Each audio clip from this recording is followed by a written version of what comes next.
Pessoal, intercalar remédio para febre pode ou não pode? Apesar de grande parte das academias médicas ao redor do mundo não recomendarem isso, a maioria dos médicos continua intercalando remédio para febre, inclusive eu em algumas situações. Mas por que toda essa confusão? Então eu vou tentar falar isso para vocês nesse vídeo de hoje.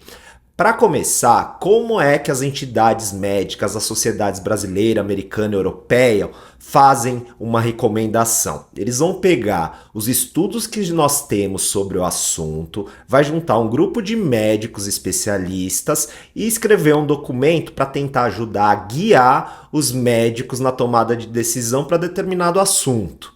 Qual que é a grande questão e um cuidado que nós temos que ter aqui?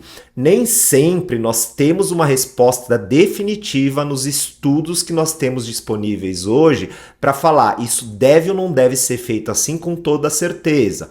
Esse é um dos casos que isso acontece. Intercalar ou não medicação para febre não tem uma resposta a estudos extremamente robustos e definitivos. Então por que as entidades acabam recomendando isso? Para quem já me assiste, sabe que eu bato muito na tecla que a febre é um aliado, um alarme contra um ataque.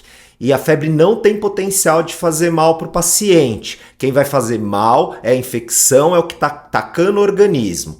Então nós darmos remédios para diminuir o número de termômetro realmente não faz sentido, já que a febre não faz mal. Nós vamos dar medicação se a criança estiver abatida, com dor, sofrendo, não está conseguindo se hidratar e eu não consigo avaliar. Aí o benefício do remédio vai compensar o risco. Então esse é um dos motivos. Se a gente for dar várias medicações para febre ou de sintoma, vai aumentar o risco de efeito colateral.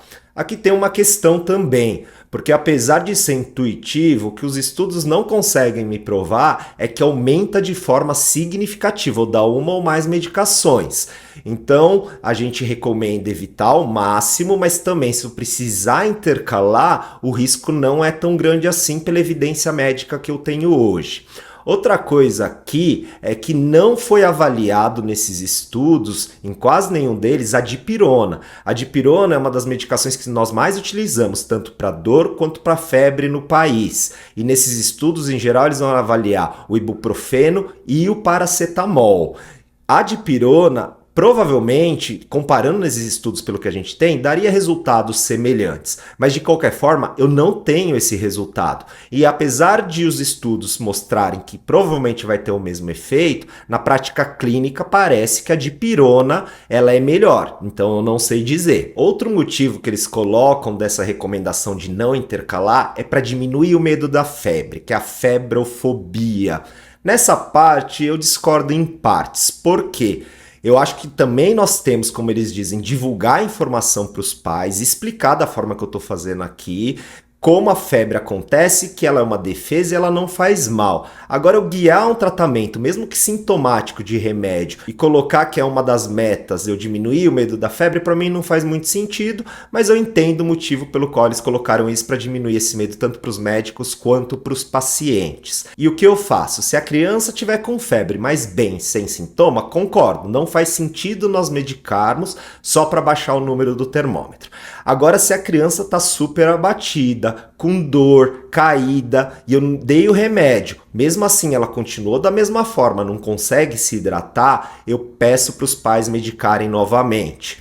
Em outra situação, nos prontos-socorros, que são cheios, demos a medicação para febre e dor para a criança. Ela está abatida, derrubada. Eu não consigo avaliar uma criança assim, porque na hora da febre, tudo que acontece é mentira. Eu preciso ver a criança, mesmo que seja 1 minuto sem febre, para avaliar como ela tá. E a partir daí, muitas vezes eu vou guiar meu tratamento. Tanto que os estudos, a maioria deles mostram que tem uma eficácia maior a gente associar. Não tem uma eficácia tão boa e um benefício tão bom, mas às vezes no pronto-socorro eu preciso de 1 minuto de ver como aquele paciente está sem os sintomas para febre, para eu tomar uma decisão ou mandar ele embora para casa. Então deixar um paciente por muito tempo no pronto-socorro e eu ter que tomar uma decisão baseada ele estar sem febre, sem sintoma, nessa hora eu acho que vale a pena. Então eu tô sendo rebelde, ignorando o que as entidades médicas estão falando.